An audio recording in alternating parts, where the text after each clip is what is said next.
In the next 8 videos I'm producing, I'm going to be explaining 8 methods that were identified by Robert J. Lifton in 1961 after his research on Chinese communist thought reform. These were programs in the 1950s that happened to the Chinese citizens and the Western prisoners of war during and after the Chinese Revolution and the Korean War.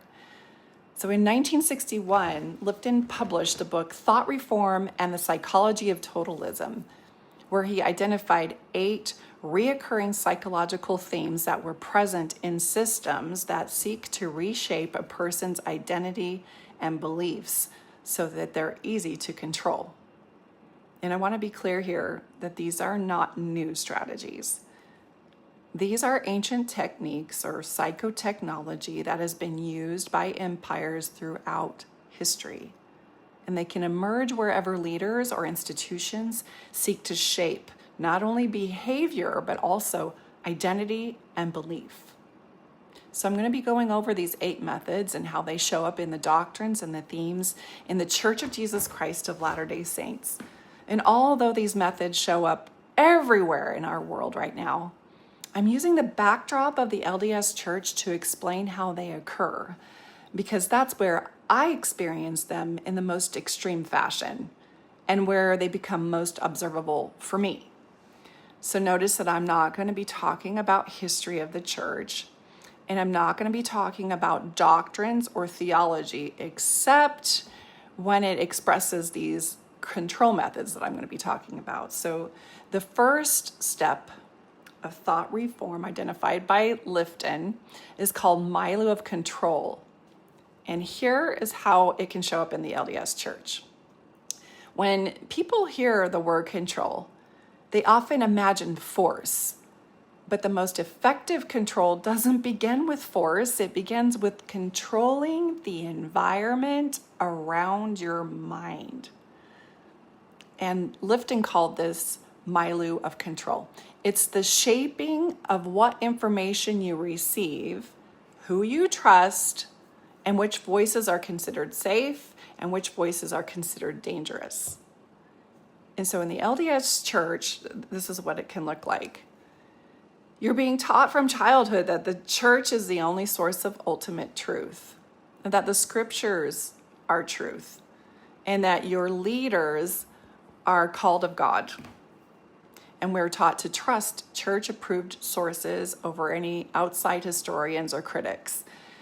And the church is notorious for demonizing any other narrative or history that comes through that challenges the narrative that they want you to align with. And this develops a persecution complex. I mean, I was taught that persecution was an indicator that we had the truth. That is a whole other topic. And so I'm coming back to milieu of control. In the church, we hear phrases like doubt your doubts, avoid anti-Mormon material, which is all material that doesn't align with their narrative. Don't rehearse your doubts with doubters, or those who have left are deceived. And these messages come from the authorities that you've been taught to trust, who you've been taught to revere as watchmen on the tower, and that they might know more about the will of God than you do. In fact, they're called mouthpieces of the Lord. And so members don't challenge them for themselves. They agree with it, and then they call it faith and obedience.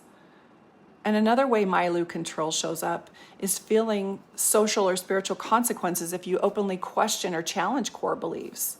There's not a public, safe place for members to challenge their faith. And also, doubt becomes synonymous with temptation from the destroyer. And we're conditioned to be skeptical of outsiders and fully trusting of the leaders. And the last way I'm going to share, even though there are many ways that the church does this method of milieu control to its members, this is the last one I'll share. It's having your community, your identity, your family relationships, your most intimate relations, and your eternal future become deeply intertwined with whether or not you are faithful and obedient to their path. So notice that none of those strategies require someone to lock the door. You're told the gospel is truth and that the truth will set you free. No one's locking the door. But when the mind learns that certain questions are unsafe, then it often begins locking its own doors. And that's what makes Milieu control so difficult to recognize, even for people who otherwise present as highly intelligent and capable of critical thinking. It doesn't just limit what information can come in, it gradually teaches you to filter yourself. Or another way of saying that is to gaslight yourself whenever you do see something that grates against your sensibilities. This doesn't mean that Latter-day Saint experiences are all the same and everyone experiences the same way. There is room for complexity. And I understand that many members feel genuinely supported and fulfilled in their faith. My point isn't to tell anyone what they experienced or how to believe. It's to offer a framework using methods that were used in the church to help explain why for many who leave the church, it feels so difficult to even allow themselves to consider another perspective. Their nervous system was carefully curated to feel safe because their deepest insecurities are answered by the doctrine. Whether or not the doctrine is true is irrelevant. It's the method it was delivered. And so when they challenge the information, it becomes dysregulating. And that dysregulation is labeled as a loss of the spirit or the spirit of confusion or a warning voice.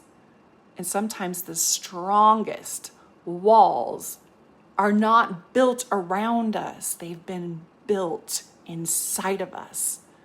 So watch out for my next video as I'm going to explain the next method that's called mystical manipulation.